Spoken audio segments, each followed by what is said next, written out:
Voyez-vous, chers amis, rencontrer Jésus ressuscité fait toute la différence. Dans la vie de Marie-Madeleine, il y a un avant et un après. Avant sa vie torturée, habitée par le péché, on disait même d'elle qu'elle était possédée. Vous savez, c'est quoi une personne possédée? C'est une personne qui ne se possède plus. Eh oui, c'est exactement ça. Quand tu n'es plus toi-même, quand c'est plus toi qui es capable de décider, qui est capable de prendre ta place, que ce sont d'autres qui exercent des influences, d'autres qui t'écrasent, d'autres qui ne te reconnaissent pas. Combien il y a des gens qui ne se possèdent plus? C'était son cas à elle. Jésus l'a libérée. Et après, on la retrouve, cette Marie-Madeleine, qui a fait l'expérience de la rencontre, de la miséricorde, du pardon. On la retrouve courageuse, debout, fidèle au pied de la croix, avec Marie et l'apôtre Jean et quelques autres femmes. Plus courageuse que la plupart des apôtres. Marie-Madeleine, là, debout. Première à être témoin, à rencontrer Jésus ressuscité le matin de Pâques. La première à partir, annoncer la bonne nouvelle.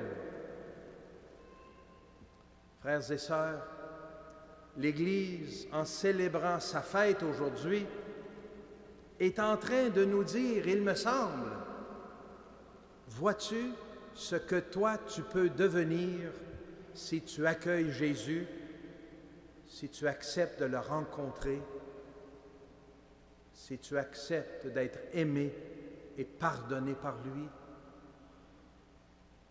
Ne fixe pas ton regard sur ton mal et tes faiblesses, ton péché et tes infidélités. Regarde Jésus qui tend la main, qui t'ouvre les bras pour t'accueillir.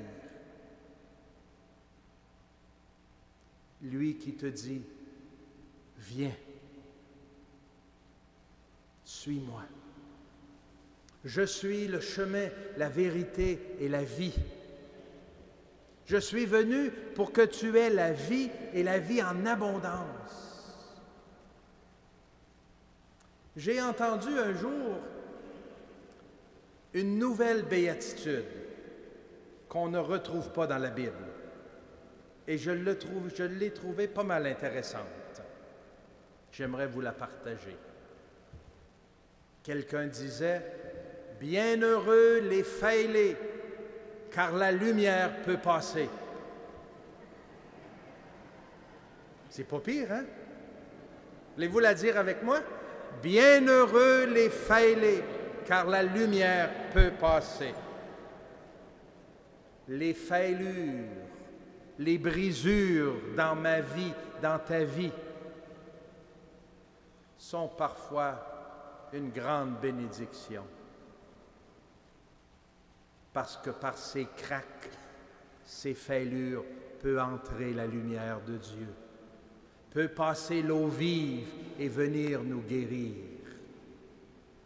Jean-Paul II a dit quelque chose d'extraordinaire en 1986 qui va tout à fait dans le même sens.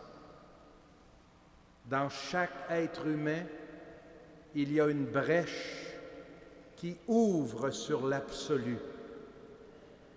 Dans chaque être humain, il y a une brèche qui ouvre sur l'absolu.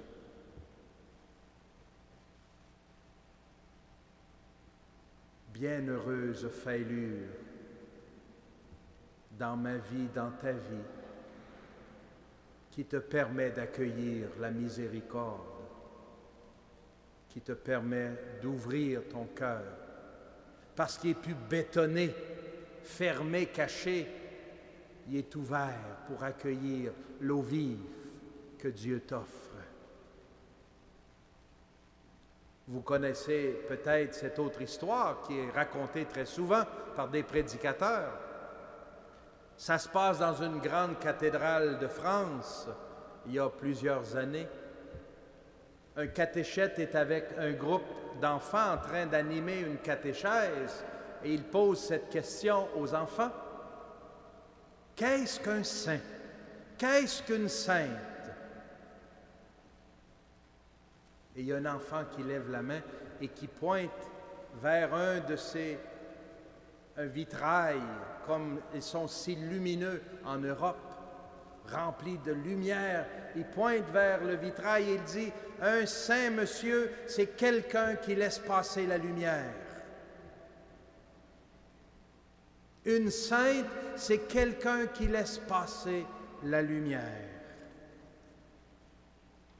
Comme Sainte Marie-Madeleine,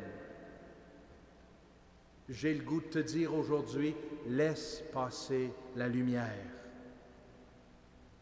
Par tes fêlures, laisse entrer la lumière. Par tes blessures, laisse pénétrer la lumière de l'amour de Dieu. C'est cette lumière, c'est ce pardon qui guérit de ton mal, de ton péché, de ta souffrance. Laisse passer la lumière. Deviens comme Marie-Madeleine, témoin de la miséricorde et témoin de la résurrection de Jésus. Deviens comme Marie-Madeleine, une personne qui annonce la bonne nouvelle.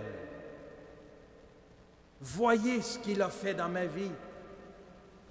Avant, j'étais écrasé, je ne me possédais plus et aujourd'hui, j'ai trouvé ma dignité, mon identité. Je suis une femme libre, je suis capable d'aimer et d'être aimé dans la liberté. Voilà ce que m'a apporté la rencontre avec Jésus. Frères et sœurs,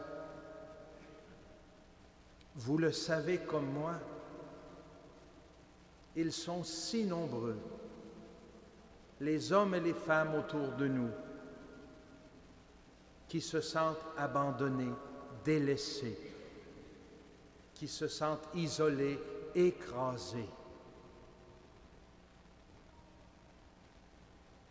Comme ça leur ferait du bien de rencontrer celui qui est la lumière du monde, Jésus, le Sauveur, le Maître, ou comme dit Marie-Madeleine, Rabouni, c'est-à-dire mon unique Maître, pour qu'ils puissent, eux aussi, nos frères et sœurs, goûter à son amour, à son pardon.